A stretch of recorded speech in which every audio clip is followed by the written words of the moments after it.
Hello, this is Lucas Coldaway, and this is Prolifically Born Again.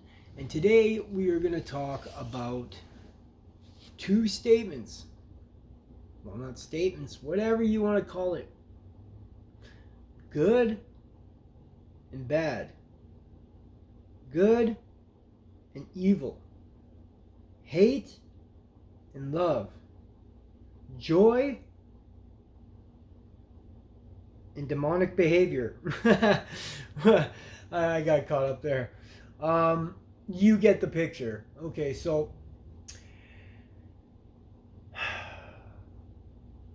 now, as we all know, I used to be a prolific offender. So over half my life was in prison. Over half my life was using drugs. Over half my life was involved in some serious situations. Over half my life was almost getting killed.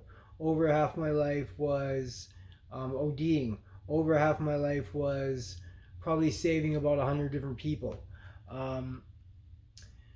When I started using heroin a long time ago, I've probably saved about 100 to 150, maybe 200 people from bringing them back from almost ODing off heroin. Yeah, nobody's ever died in my watch. No one that I've ever hung out with.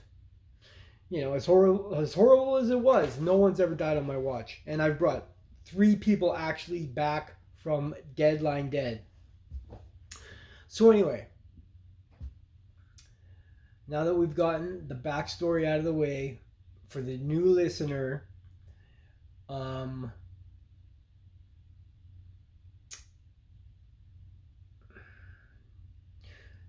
as a human, as us being humans, and all these scientists and these people that believe in the Big Bang, okay, the only thing they cannot explain is how we love somebody and the conscience, like where, and like they can't explain the behavior and make sense of the two, okay, on whatever dynamic that they can't explain it. And the reason for that is because it's given from God. Because what they're trying to say is that we're all just a bunch of sacks of meat that are like protons and neutrons, and our brains shooting off. But there's a conscience inside of us that makes us care.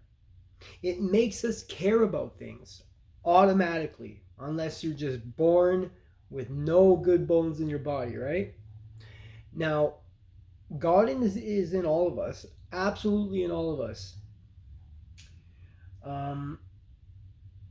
And that's where, like, if you believe in good and bad, then you have to put that into perspective of there's a purpose behind being good or bad.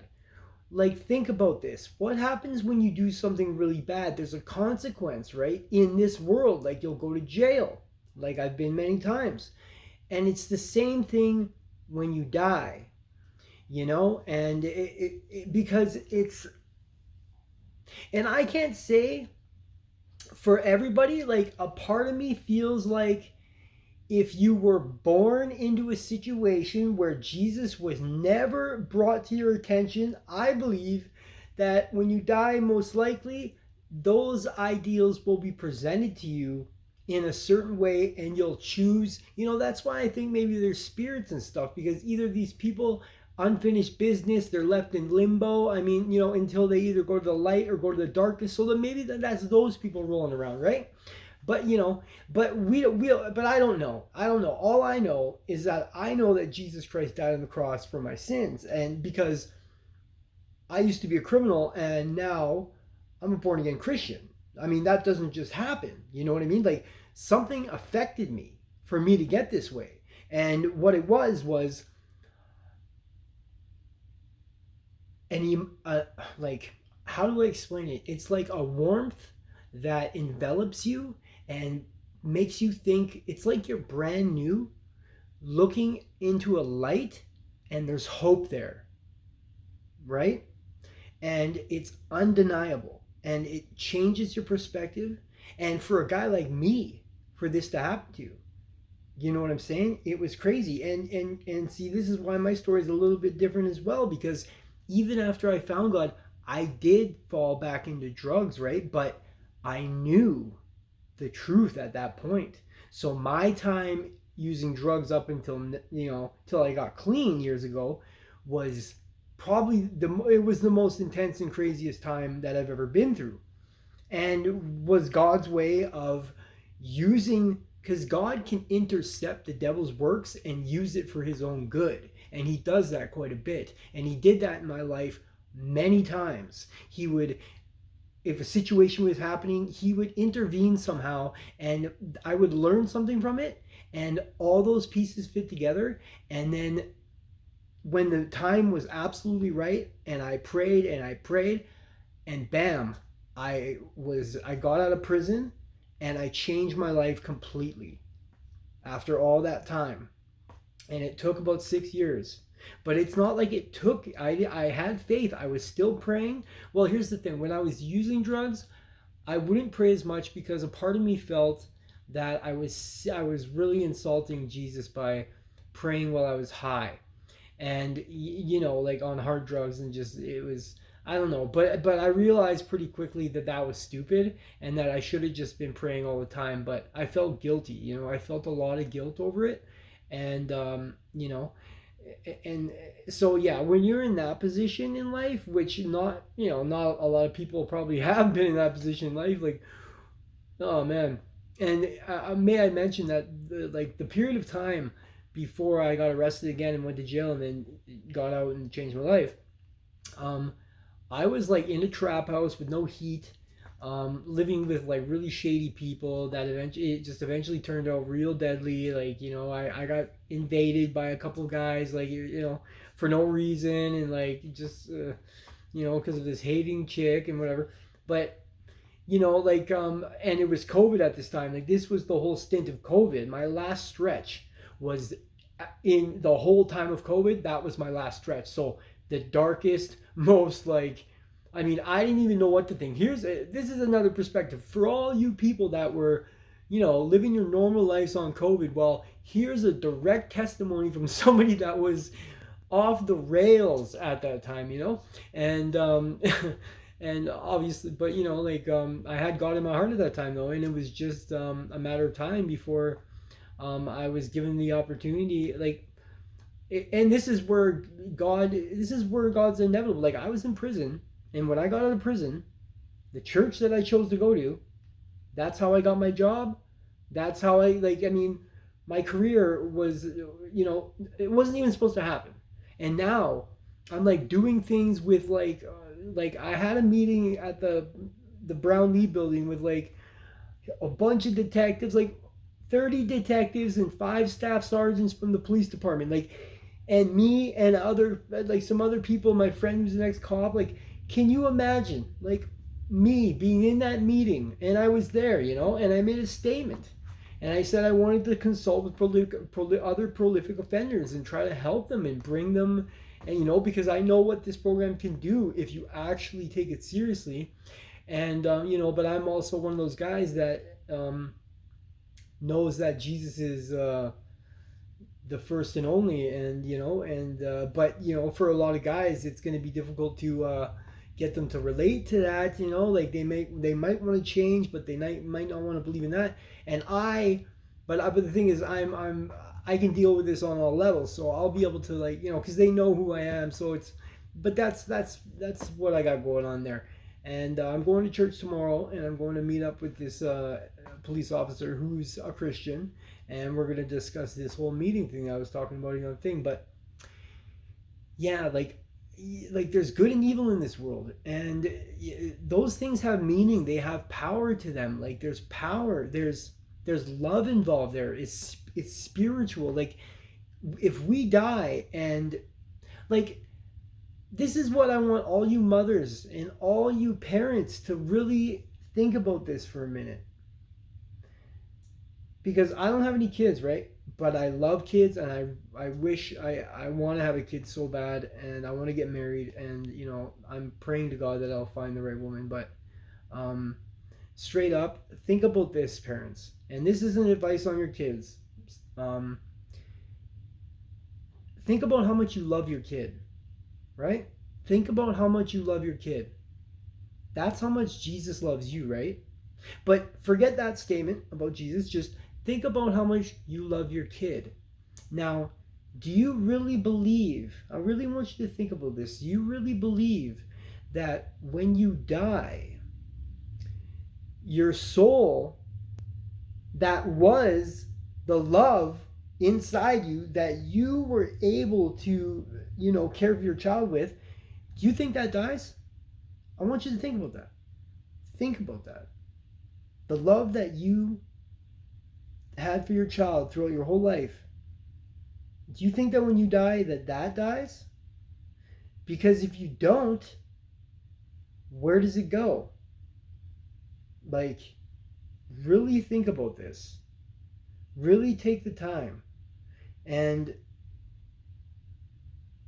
like, honestly, and you really got to recognize, though, because one of the main throwing off points for most people is the fact that the church is so unhealthy in a lot of places, which is the case.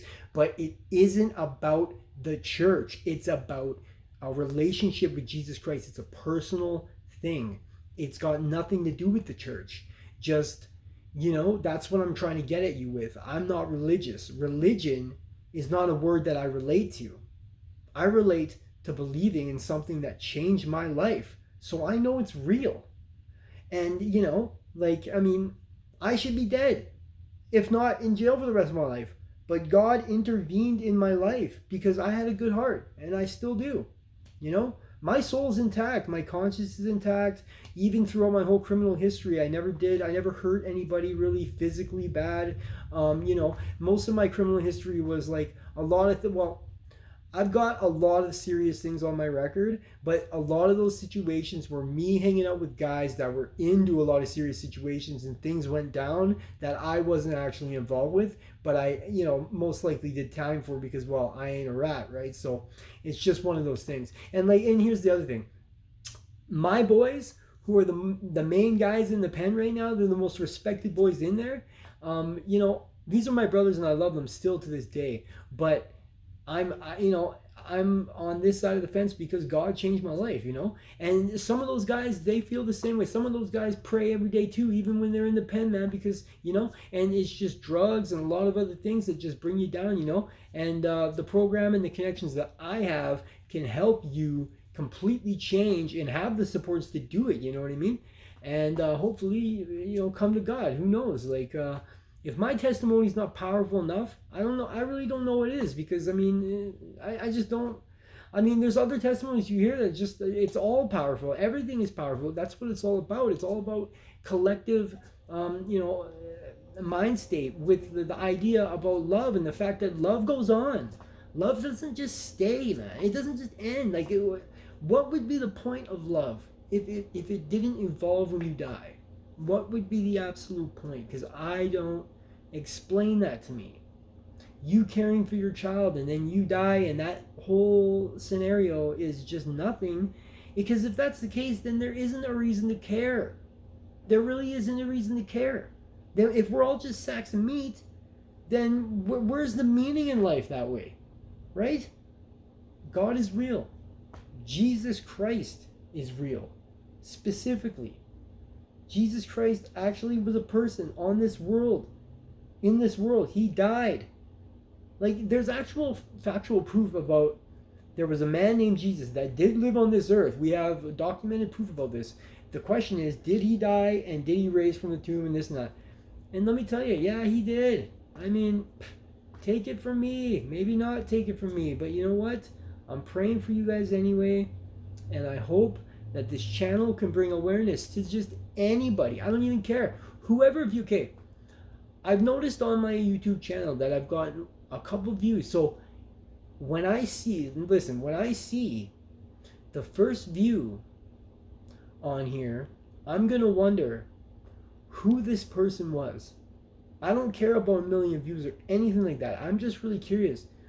who is viewing this, and are you watching the whole video, and are you relating to it by any way? Probably not, because I mean, not many guys go through what I went through and then, you know, live to either tell about it, or especially in this way, right? So do me a favor, if you're viewing this right now, I've told this in my other videos, I am not that good at using technology, because I was in prison for a long time, like injunctions, right? But I don't know, if someone has the heart inside them to do this for me. Nick Jones, the guy, he's a African American guy, and has like a podcast and he talks about God and stuff. I want to reach out to this guy, but I really don't even know how. Like, you know, because I really want this guy to personally hear my testimony, right? Like, I don't know, and I don't care about views or followings and stuff like that. It doesn't mean I'm not trying to. I have a legitimate career. I do vinyl siding, right? So I don't, you know, and God. Yeah, anything that has to do with God is strictly absolute non-profit, no matter what happens in my heart here. So just if you're viewing this, just put it out there to the world, put it out there to people. You know, I don't know. Just if you relate to this, and you know, leave a comment or subscribe to the channel, because whatever, man. Like I really don't know. For me, it's really difficult for me. Yeah, I hope you all understand it. Like, the struggle's real for me. Like, every day is not easy. Being in this human body and living this external life, and dealing with the devil's temptations. I mean, it's not fun. It's really not fun. But I'm starting to realize more and more that when we die, we're gonna be in a place that's really good, really, really good. Like, and I absolutely believe that, you know. And it's a process. It takes time, and it'll happen in different ways, you know. Everybody has a kind of their own experience, and all you gotta have is an open mind. But really think about what I said. Really think about what I said, and try to wrap your head around what I said, and get back to me on it. All right. So there you go. I'll see you guys next time. Have a nice day. Peace out.